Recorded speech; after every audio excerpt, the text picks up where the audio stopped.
Have you heard? The Trump card is out. That is the new card that has a charge associated with it, a fee, a large fee for legal immigration to help curb some of that, or to attract only the folks who would not be a burden because they're coming with their own resources or with a contact who is willing to invest in them to be here. So let's take a look at that. The Trump Gold Card is at trumpcard.gov, and they have them for individuals and for business. Let's focus on the individuals first. The Trump Gold Card. There's a $15,000 Department of Homeland Security processing fee. And after a background approval, they have to contribute $1 million and receive U.S. residency in record time with the Trump Gold Card. So it's a fast track to green card. Trump calls it the green card on steroids. We'll hear him say that in a sec. Then there's the Platinum Card, which isn't out yet. That's for foreign nationals to sign up now and secure their places on the waiting list for the Trump Platinum Card. When launched and upon receipt of the $15,000 Department of Homeland Security processing fee and a $5 million contribution, they will have the ability to spend up to 270 days in the U.S. without being subject to U.S. taxes on non-U.S. income. I'm not sure why this would be an attractive option as opposed to just being kind of fast-tracked to a green card, whereas here you're talking 270 days. We'll hear more about it when it comes out. But what I wanted to point out that I noticed that a lot of other people have not noticed is this in the business side. This is the corporate gold card. And it says for a $2 million contribution, one can receive a U.S. residency in record time with the Trump corporate gold card for your employees. But here's the catch I'm noticing. You still have the $15,000 Department of Homeland Security processing fee and a background approval, and then you can onboard your preferred candidate. What I'm seeing though is it says it allows your Trump corporate card allows your business to transfer access from one employee and grant it to another, so it's transferable. With a small 5% transfer fee, which includes the cost of a DHS background check, and a 1% annual maintenance fee will also apply. What I haven't figured out yet is this 5% transfer fee. Is it 5% of the $15,000 processing fee? Or is it 5% of the $2 million thing? I don't know that. And I pointed this out to some of my social media connections, and they were surprised. What? It's transferable? We don't like that. But whatever. Again, I'd rather have these things than not have them. I wish the president were not playing so much footsie with the whole non-immigrant visa program. Particularly the most popular one that we hear about is the H-1B program, because it's hurting people. And we'll get to some stats on that in a second in a video I'm going to share. But first, let's hear what the president himself has to say about this. Shortly after releasing this Trump card program, in a couple of days, they already had roughly 1,300 applicants, and they've sold approximately $1.3 billion worth of the Trump cards just a few days after announcing this. And you can hear the president talk about that here in this short vid. And Howard, how much have we sold in a few days? $1.3 billion worth in a matter of a couple of days. That's essentially it's the green card on steroids, and it's a pathway, and it's been an amazing thing. And as you know, millions of people pour into our country from the border. So instead of I guess the sale thing, what he's selling is, instead of people coming across the border, being dependent upon our tax dollars, these folks are coming with money of their own or people who are willing to invest in them. And that's the selling point. The downside is still, and we'll take a look at this video. I've played this guy before. He sounds AI generated, but I believe he's a real person. He brings some good information. Listen to and watch what he has to say. A new study finds just 1 in 8 college grads have a job by graduation. That used to be almost half. Almost makes you think maybe we don't need to import tens of millions of third worlders to fill jobs. The number comes from CareerPlannerIntelligent.com, who reports just 12% of Gen Z college graduates have secured full-time employment by graduation, while 58% are still looking for work, making do with hourly gigs at Home Depot or living in mom's basement playing League of Legends. That would freak me out after I spent 7 years in college to get the bachelor and master's degree. If upon graduation I had to go back and live with family, I wasn't free at that point. I was close to 25 years old. If I had to do that, I would feel like a failure. Why did I spend all that time and I can't get a job to help pay for some of the outstanding expenses that I had pursuing this degree? That is a problem. Now, I've mentioned on this channel before that I did have 2 offers. I don't remember how many interviews I went on, but I had 2 solid offers about the same amount of money. One was in Texarkana, Texas. The other was in Research Triangle Park working with IBM. I took that one since I went to a North Carolina college.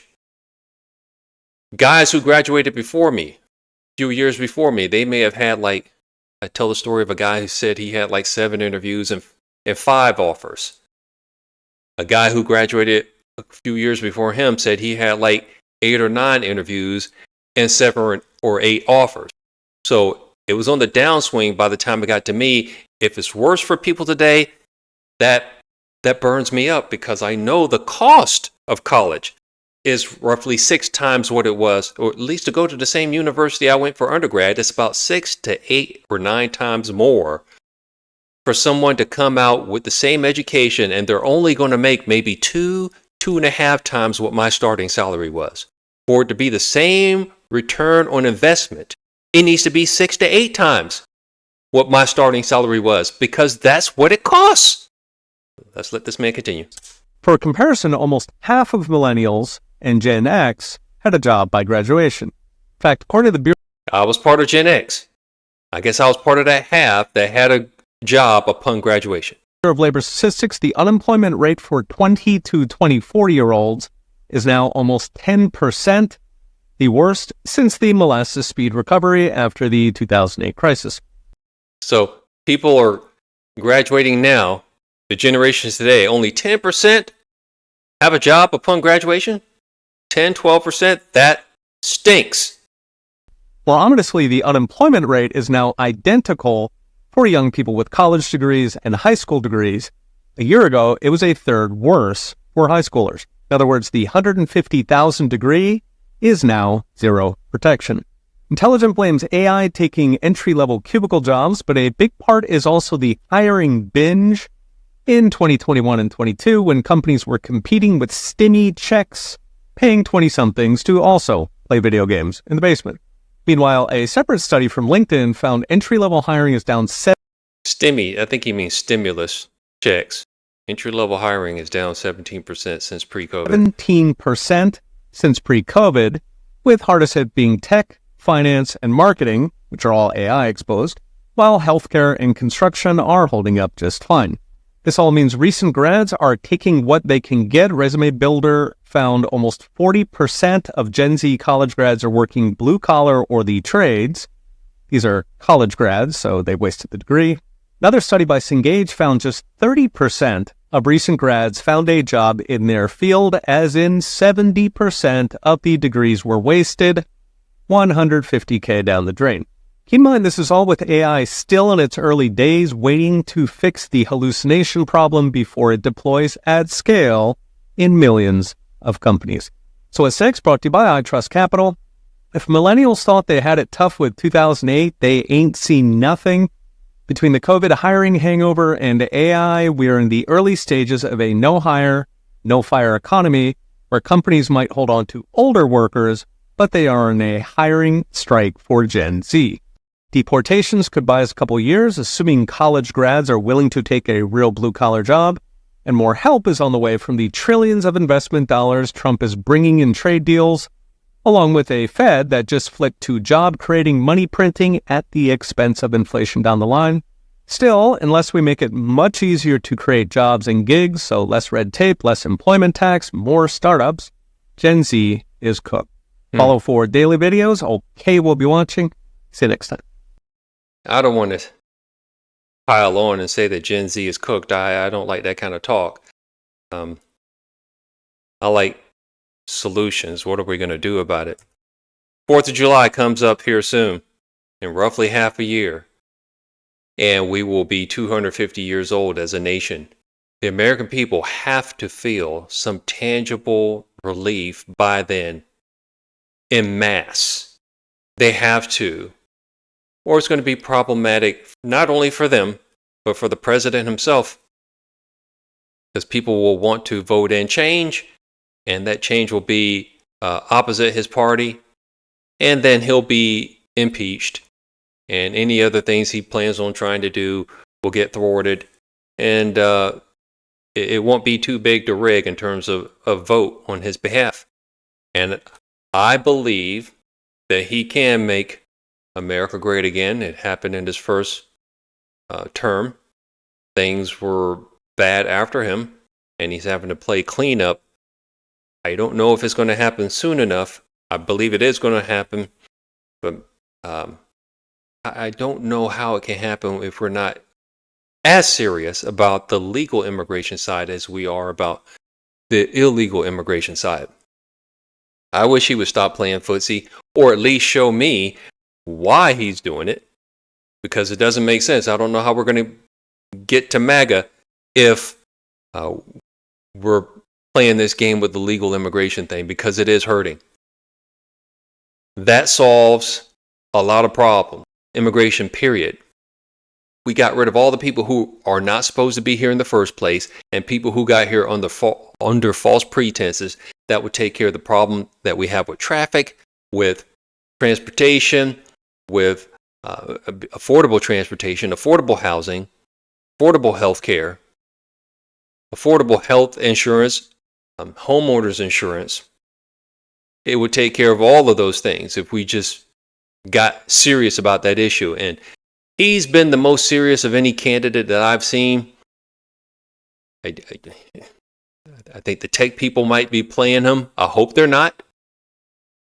Telling him that we can't get what we need to get done in this nation to be competitive with China in terms of AI and other technology without importing a bunch of foreign talent.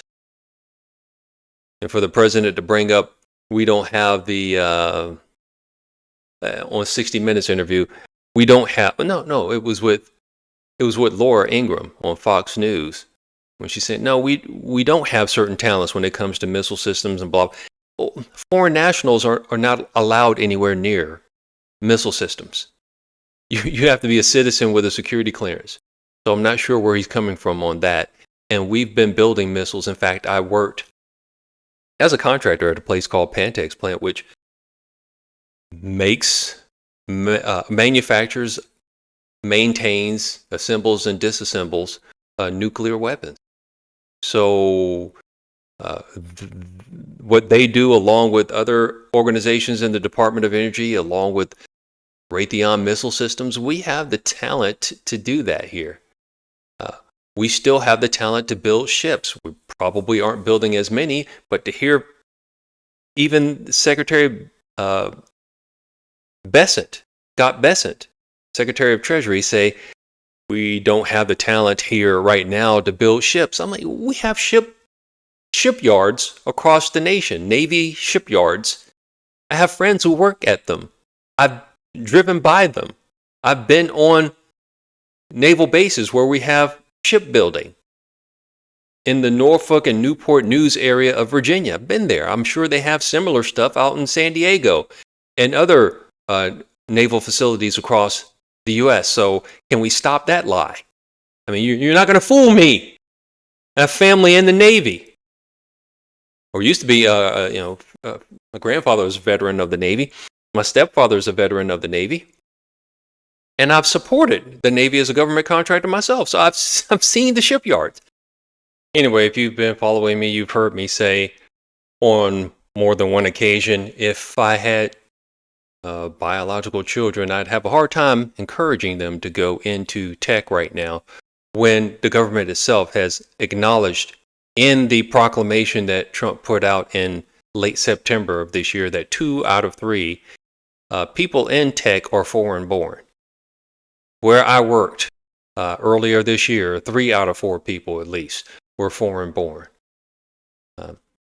So rather than talk about how Gen Z is cooked, let's see a short video on the outro here that might be a stopgap or an opportunity for them. And by the way, if y'all didn't know, but most plumbers and electricians who then go on to own their own businesses make more than most doctors and lawyers today. It's actually becoming a national security issue because the DoD, Department of Defense, is looking for 600,000 electricians and welders in the next 6 years. And they don't exist. And that is just to maintain our military equipment, not to build new. So I can't provide numbers to prove this claim to be true. However, I can provide numbers that make it plausible. Supply and demand is a pretty simple concept. With the demand increasing by 600,000 electricians, that's massive considering we only have 800,000 licensed electricians as it is. And oh, by the way, the average age of an electrician is 41 years old. And about a third of those electricians will retire in just a few years. When it comes to plumbers, we need 550,000. The average age is also 41 years old, but 40% of plumbers will retire in just a few years. So yeah, the demand is up, the supply is down, there's big money to be made. P.S. These are just 2 trades. I could name 80 plus other trades that have the same trend. Well, those are some potential answers. But I still do not think that we ought to fall on the sword when it comes to tech. It's a national security issue to put so much of our tech in the hands of people who don't pledge allegiance to the United States of America. Bar none. Full stop. It's got to stop. Instead of stamping on their diploma when they graduate from our universities, a green card like the president has said he would like to do, we need to stamp an exit visa to send them back to their nations to make their nation great again and stop being elitists that America is the only place worth living on the planet. Let's help these folks make their nation desirable locations so that we can get back to helping our nation be a desirable location. I'm tired of seeing the American dream stolen from so many people. I can retire any year now, and I want the nation to be in the hands of people who are happy to fight for it. And they're willing to fight for it if there's something at the end of the tunnel for them, if they can see some hope. And we've got to have that come 4th of July of next year. I'm rooting for the president for him. I voted for him in 3 general elections. I believe he won in 3 general elections.